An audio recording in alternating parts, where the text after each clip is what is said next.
Hello everyone, সবাইকে জানাই ক্রিসমাসের অনেক অনেক ভালোবাসা ও শুভেচ্ছা।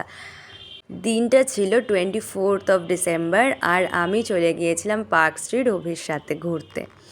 আগেই জানিয়ে রাখি, আজকে আমার ভয়েসিংটা হয়তো একটু শুনতে ডিফারেন্ট লাগতে পারে। অ্যাকচুয়ালি আমার খুব শরীরটা খারাপ, তার মধ্যে ভয়েস দিচ্ছি, তো সেই কারণে হয়তো ভয়েসটা ঠিকঠাক নাও লাগতে পারে শুনতে। যাই হোক, আমরা চলে গিয়েছিলাম park street around 1 PM or 1:30 PM। তো আগে আমি একটু তোমাদের সাথে পার্ক স্ট্রিটের সন্ধ্যার যে ভিউটা ছিল সেটা শেয়ার করি। এটা অলমোস্ট ভিডিওটা নেওয়া হয়েছে তখন বাজে ওই 5টার এদিক ওদিক। তো তখন থেকে এত সুন্দর লাগছিল দেখতে, আর এখন তো মানে খুব তাড়াতাড়ি সন্ধ্যা নেমে আসছে, তো সেই কারণে ছোট ছোট ক্লিপের মধ্যে দিয়ে তোমাদের সাথে পুরো পার্ক স্ট্রিটের লাইটিংগুলো শেয়ার করছি। আর সত্যি কথা বলতে ইটস মাই ফার্স্ট টাইম যে আমি ক্রিসমাসের সময় পার্ক স্ট্রিট ঘুরতে গেলাম। ছোটোবেলা থেকে অনেক শুনেছি পার্ক স্ট্রিটে খুব সুন্দর ক্রিসমাস সেলিব্রেশন হয়, খুব সুন্দর লাইটিং করা হয়, তবে কখনো না সুযোগ হয়নি নিজের চোখে সবটা দেখার। তো আমরা ফার্স্টে একদম পুরো স্ট্রিটগুলো দিয়ে সুন্দর করে হেঁটেছি, তোমাদের জন্য ভিডিও করেছি। আর এইটা হচ্ছে অ্যালেন পার্কের একটা খুব সুন্দর ক্রিসমাস ট্রি হয়েছিল। আর সত্যি কথা বলতে সন্ধ্যার দিকটা এত ভিড় থাকে না রাস্তার মধ্যে, যার কারণে নিজেদের সিঙ্গেল শটস তেমন নেওয়া যায়নি। তোমাদের জন্য লাইটিংয়ের ক্লিপসগুলো খুব সুন্দর করে করার চেষ্টা করেছি। বিকালের দিকটা তাও একটু গাড়ি ঘোড়াটা রাস্তায় কম ছিল, যার কারণে নিজেদের কিছু সিঙ্গেল ক্লিপ করা গেছে। বড়দিনে সত্যি আমাদের কলকাতাটা যেন এক মায়া নগরীতে পরিবর্তিত হয়। হ্যাঁ, এটা আমার প্রথমবার দেখা পার্ক স্ট্রিট ক্রিসমাসে, তো সেই কারণে মানে আমার না ফিলিংসটাই একটা অন্যরকম ছিল। মানে চোখের সামনে এত আলো, এত সুন্দর চারিদিকটা লাগছিল, যেন মনে হচ্ছিল আমি কোনো একটা ফরেন কান্ট্রিতে এসে পৌঁছেছি। বাট তারপর রিয়েলাইজেশন হলো যে না, এটা ফরেন কান্ট্রি না, এটা আমাদেরই কলকাতা পার্ক স্ট্রিট। সকাল থেকে সন্ধ্যা চারিদিকে শুধু মানুষের ঢল নেমেছে। আর কিছু কিছু ক্লিপস আমি নিয়েছি যেটা আমার সত্যি খুব পছন্দ, স্পেশালি এই ক্লিপটা যেটা হচ্ছে পুরো পার্ক হোটেলের সামনে নেওয়া হয়েছে। একদম ক্রিসমাস কার্নিভেলের যে গেটটা ওরা বানায় সেখান থেকে যতটা পেরেছি ক্যাপচার করার চেষ্টা করেছি।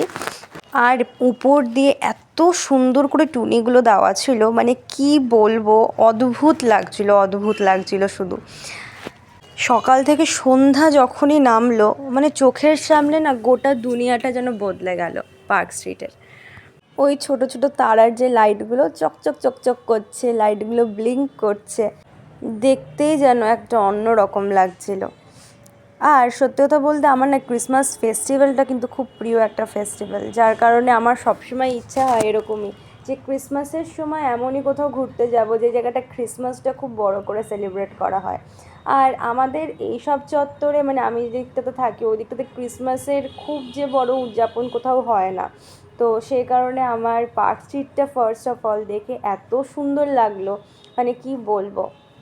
সন্ধ্যার এই সুন্দর পার্ক স্ট্রিট দেখার আগে আমরা চলে গিয়েছিলাম এক জায়গায় লাঞ্চ করতে, যেটা হচ্ছে মোক্যাম্বো। ওখানকারই একটা খুব viral continental restaurant and bar.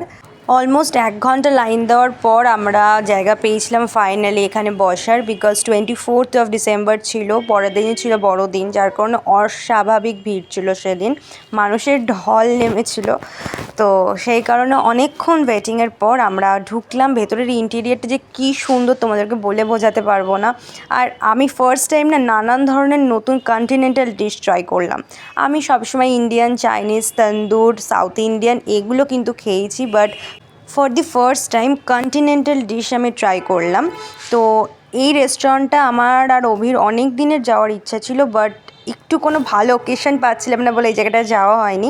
তো ক্রিসমাস, পার্ক স্ট্রিট আর মোক্যাম্বো, এইটা আমার মনে হলো একটা পারফেক্ট কম্বিনেশন। তো ফার্স্টে আমরা নিয়েছিলাম একটা ক্র্যাবের আইটেম, যেটার উপরে পুরোপুরি বয়েলড এগস আর চিজ দিয়ে মেল্ট করা ছিল। তো আমার কিন্তু দুর্দান্ত লেগেছে এই আইটেমটা। আমি আমার নেক্সট একটা ভ্লগে আমি মোক্যাম্বোর একটা লং ভিডিও পোস্ট করব, তো সেখানে আমি প্রত্যেকটা খাবারের রিভিউটা সিঙ্গেল দেওয়ার চেষ্টা করব। তবে এখানে যতটুকু দেওয়ার পসিবল আমি এখানে দিচ্ছি। আর প্রত্যেকটা খাবারের কোয়ালিটিটা কিন্তু তুখর ছিল।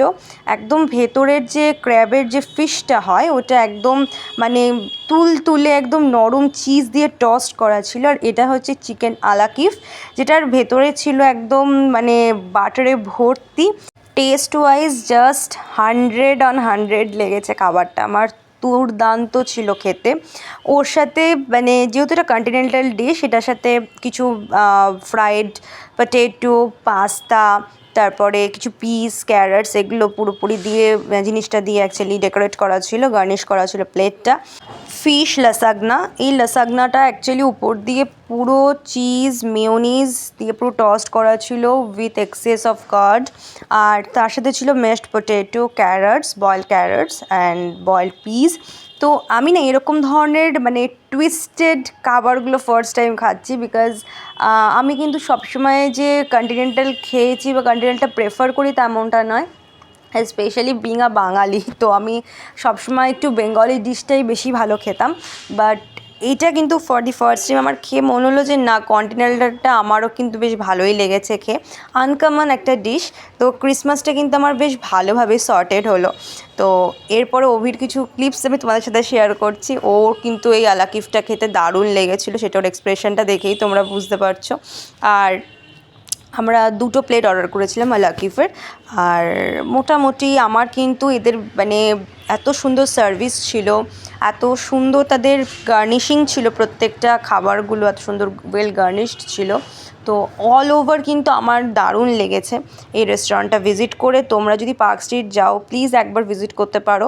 আর এখানে কিন্তু অনেক ধরনের মানে ককটেলও অ্যাভেলেবেল আছে, wine, whisky, different type of cocktails available আছে, মকটেলস আছে, সব ধরনের ড্রিঙ্কস, বেভারেজেস এখানে পাওয়া যায়। তোমরা প্লিজ একবার ভিজিট করতে পারো। নেক্সট আমার কিছু ক্লিপ মনে হলো যে তোমাদের সাথে শেয়ার না করলেই নয়। তো এইগুলো হচ্ছে একদম পার্ক স্ট্রিটের দুপুরের দিকে কিছু ভিডিও নেওয়া হয়েছিল, এটা পার্ক হোটেলের সামনে খুব সুন্দর করে সাজিয়েছিল। তো এইগুলো তোমার সাথে শেয়ার করলাম। এরপরে আমার ছোট কিছু ক্লিপস নিয়েছিলাম, সেগুলো তোমাদের সাথে শেয়ার করছি। আর স্পেশালি এই সুন্দরী উপরে বেলস, এই স্যান্টা সক্স, এগুলো দেখলেই না আমার মানে দারুণ লাগে, এই ক্রিসমাসি ফিলটা আসে। যাই হোক, আমাকে কিন্তু কমেন্ট করে একদম জানাতে ভুলবে না তোমাদের এই লং ভিডিওটা কেমন লাগলো। আর প্লিজ সাবস্ক্রাইব করতে কিন্তু ভুলো না।